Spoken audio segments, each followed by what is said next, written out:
Welcome to Dudley's Range Rogues, and we're here out at the range again, but today we're not really highlighting a gun. If you've watched any of our videos, you know that we have a scout car. I call it a tank. It's a Ferret Mark II-3 British armored scout car. It's not tracked, it's wheeled, therefore it's a scout car, but we call it a tank. It's got a turret, and we put a gun in it. I'm gonna go through all the quirks and features of the Ferret, and then we're gonna drive it, and then I'm gonna give it a dud score. Okay, that's a joke. However, before we start all that, I need you to go and subscribe and like this video. Make sure you send it to your friends, post it on social media, make comments below if you have any questions, or frankly, do you think it's a scout car or is it a tank? I know what all you Army and Marine guys who've been in armor say, of course it's a scout car. Some of us just say turret, tank. So let's talk about this beast. Now, overall, it's not a very big vehicle. In fact, it fits in the same garage stall that my sports sedan fits in. 4-door, not very big car. And other than being heavy, it's not really that much of a beast. Yes, it weighs 8,300 pounds empty. And that's a lot. It's tough to trailer something like this, but it's not what you would call 6, 7, 8 tons like a normal tank. And in fact, a fully loaded and let's say hauling some hay bales in a F-250 or even 350 is heavier than this. I'm gonna show you all the little pieces, but as you can see from the overall size, once you close the top here of the turret and close the hatch, it's only really 5'10", 5'11". I'm almost 6'1", and so it's not huge. It's got a lot of things sticking out, and we bought this in the UK and had it shipped over here in a Connex box, and it came with all kinds of gear, including British helmets and such. It had never been in the US, but this particular vehicle had never been plated, and it still isn't plated. We have to keep it out at our range. Let's go over some of the things on the outside, and then I will give you a spoiler. We are going to shoot this with some guns. I won't tell you what yet, but we're gonna test this armor. They say we'll take a 50 cal armor piercing round. We're gonna find out. All right, as you can see from the front here, it has headlights, it has turn signals, it has running lights, it even has brake lights in the back and turn signals. It doesn't really have a windshield, but it kind of does. So as you see this, it's got a little mud on it. Big surprise out the range, but this hatch can close, and I'll show you later how you can open a smaller version of it, but basically you can close the hatch, lock it from the inside, and look through the little viewfinder here, the little periscope. It also has these hatches, which I cannot close from the outside without fear of having my fingers chopped off. In fact, I believe that's the biggest danger with this vehicle, is chopping your fingers off in the hatches. So you'll see a whole bunch of things here. Fire extinguishers, pickaxes. You see there's a mat here to use if you're getting out of a sticky situation. Maybe the most prominent items, other than our beautiful rear view mirrors, our side mirrors, which is quite helpful in this vehicle since there is no rear visibility, is the smoke launchers. Now, these smoke launchers are not operational. All they are is a hole. They couldn't do anything now, but we could not import them with these attached to the vehicle because the Brits considered those firearms as if they were exporting firearms. So we cut them off and disabled them. And now we just put on basically fakes to make it look good. But there's nothing operational here. Not only are there antenna, but there's actually an antenna attachment here. I have no idea how they did all this. Frankly, we probably have to get somebody from the British military who used these at times, but there's all kinds of stuff on this vehicle that we don't quite know how to use. You'll notice that there are some stickers here. Now look it, here's the British units sticker. We're the colonists, so we frankly don't give a crap what the redcoats say, and we want to cover it up with American regalia, and so yes, we're assailing their heritage. Notice the shovel, the pickaxe, there's a pickaxe handle right here. We can pull that off. Again, chains everywhere. This is actually a water bag. I don't quite understand that. You can run around here and you can see in these little side saddles, I don't know, we're Westerners, that's what we'd call it, but I'm not sure what the British call it. There's all kinds of stuff inside. In fact, when we got it, there were all these British tools and things that none of us really know what they are. They're a little bizarre, but it's got a ton of space in here. You could easily put a lot of ammo cans, things like that in here, but as you'll see when we go inside, you probably don't need ammo cans on the outside because there's a lot of ammo cans on the inside. Here's another storage space, and let's get back right here to our Rolls-Royce engine. Yes, this is a Rolls-Royce straight 6-cylinder gas engine. And this right here you're seeing is an oil cooler, but this is a rarity. It's nice, you could tell people, yeah, I drive around in a two-man drop-top Rolls-Royce. That would technically be true. This is the gas filler or the petrol filler, and it's huge. It has a U-shaped petrol tank, upside down U. I'm still perplexed by it. It is very confusing. Oops, there's a little bit of brass.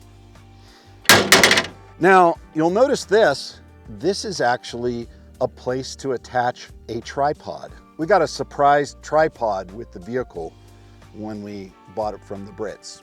We'll take it. This is the jumper cable, literally jumper leads.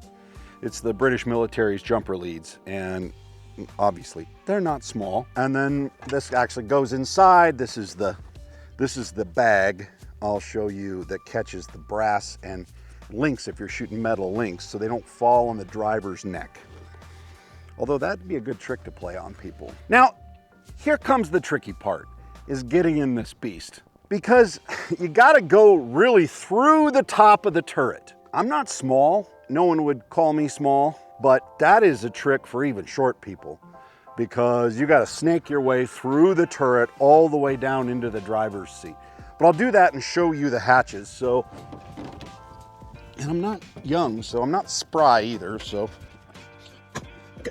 And we'll drop down through the hatch. All right, now you're looking at me through the side hatch. And no, they're not very big windows, but they are armored. So if I was taking small arms fire, I would do this. Now I can still see the camera. I can still see where you're shooting from, but you can't see me because you're looking through this little periscope viewfinder. Coming out. And you notice when I'm doing this, I'm wrapping my hands around this hatch without my fingers straight out because if you stick your fingers out, you're going to chop them off.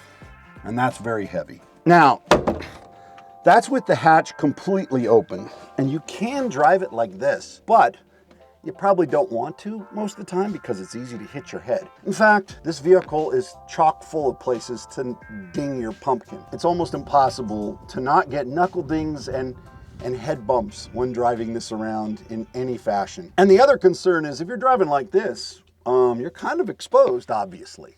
So let me show you how I can close it. You can also open up this smaller hatch. Makes a little bit less vulnerable, but not much. And of course, if you're totally buttoned up in the front, the viewfinder is still pretty small. It's a pretty small field of view. Okay, and as you can see, not a whole lot of room. In fact, to get in, this is the difficult part, and then the driver actually has a decent amount of room except for headspace. Here's a really nasty part right here. They were smart enough to put rubber here for the forehead, but not right here on the turret ring. And so that's a good bump spot, especially for taller folk. Well, as you can see from the inside, from my position, it's pretty tight. As I said, here's some ammo cans, and they are almost everywhere in here. It's got a nice little dome light right here. it has all kinds of little kit, water canteens and little compartments. And then there's a lot of radio gear, as you can see right here. In fact, here's the radio stack in the back. There are actually some rear view hatches. There's 2 of them back there. And then there's the escape hatch. How any human being can fit through there is beyond me, even without the ammo cans and everything there. Here's the steering wheel, really odd upside down. There are some of the controls, radio, more radio headsets, more ammo cans. You need some grenades. There are 2 compartments for grenades in here. And then this is looking up from the driver. Now, those of you who have fired in 1919 know what come out right about there. That's brass. Really bad news if it's hot brass coming out on the back of the neck. Let's talk about the transmission. This vehicle has 5 speeds, and it has a pre-selector. Now it looks like it has a gas, that's correct, the accelerator, and a brake. There's the brake, and a clutch, but that's not a clutch. That's a gear engagement pedal. And so what you do is you select the gear, and then press the pedal down and let go, and then it engages in that gear.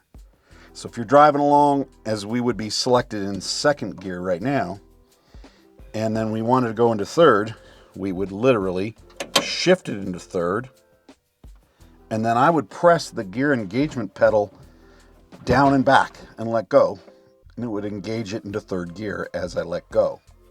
You can't treat it like a clutch. Now, what's really weird is that you have 5 gears in reverse. Remember, this is a scout car. It's meant to go find the enemy, call in their position on your radios, and then boogie backwards and get the hell out of there. And really, the gun is meant only to cover your retreat, but you want to get out of there. In fact, that's why you had the smoke launchers. Pop smoke so you could retreat. How anybody is going to drive in 5th gear backwards is beyond me. Now this seat right here is for the commander, who also serves as the gunner and the radio man, really. And he can either sit in a number of positions. He can either sit right here when your hatch is closed, or you can hit the release and spring the seat up and pop it up and sit with your head and shoulders out of the vehicle, halfway out of the vehicle, or you can sit on the back of the turret hatch and be almost fully exposed, everything but the lower part of your body. By the way, if the hatch is closed and the commander is inside the vehicle all the way down in with the seat compressed, he has to wrap his legs around the back, the head of the driver. I'm not even making a comment on that. So let's talk about the turret. Now, it actually rotates relatively easy, but of course it's manual. All you have to do is move it with your hips or shoulders. It does have a brake and it has a lock.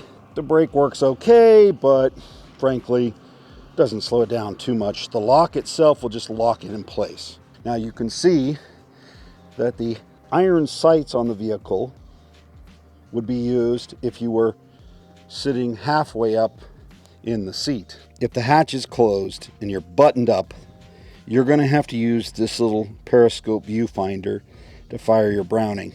Latch, and then close the back. There it is, buttoned up. Now some people say you can't lock this thing. You can't secure it. What the heck do they call that? You can put a padlock on it.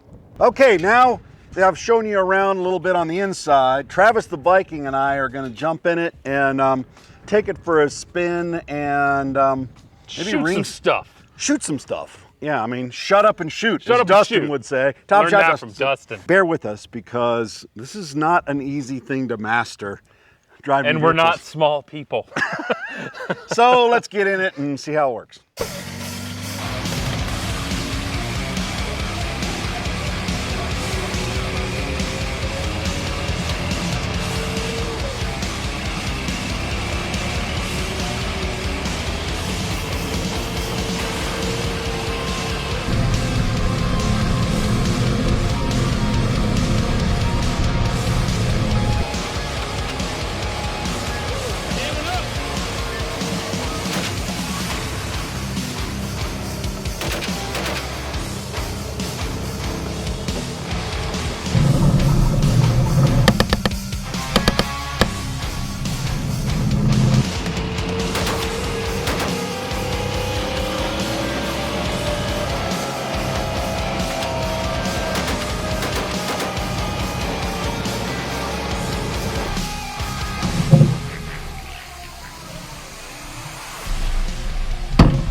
Well, Travis, what do you think?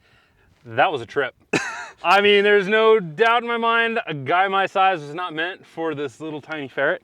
That was hard to shoot and hit any. I don't think I hit a single target. We can go back and look at the footage, but I'm pretty sure I didn't hit a single target. And you know, trying to work the bolt, it wasn't feeding the best, but you know what? How many times do you have the opportunity to shoot a 1919 from a ferret? Like, that was freaking sick. From a tank. Yeah, from a tank. So remember, it's not meant to really precisely engage the targets. You're just trying to keep them away from you. Yeah, I'm sure I would have scared the the crap out of somebody. there. Now, you notice when we were doing that there on the last part, we were doing it in reverse. And I gotta say, I had it in fourth, I shifted it to fourth gear, and at that point I was like, that was stupid. I should be back in third. It was scary, it's squirrely in going forward. But you start trying to steer in reverse, and of course I had limited visibility, and it was a little weird. Yeah. Especially when there's a gun going off over your head. Oh yeah. So kudos to anyone who engaged this vehicle in combat, actually has used it. This thing is a beast, and it would take some practice, but absolutely, but it's fun. This is fun. Yeah. Understand, this vehicle wasn't always used as scout car either. A lot of times they just use this like a checkpoint vehicle. So you park it in the middle of a road, have the turret aimed down the road, have another machine gun mounted up on the back of it, bunch of soldiers standing around checking the paper, say, could I see your papers, please?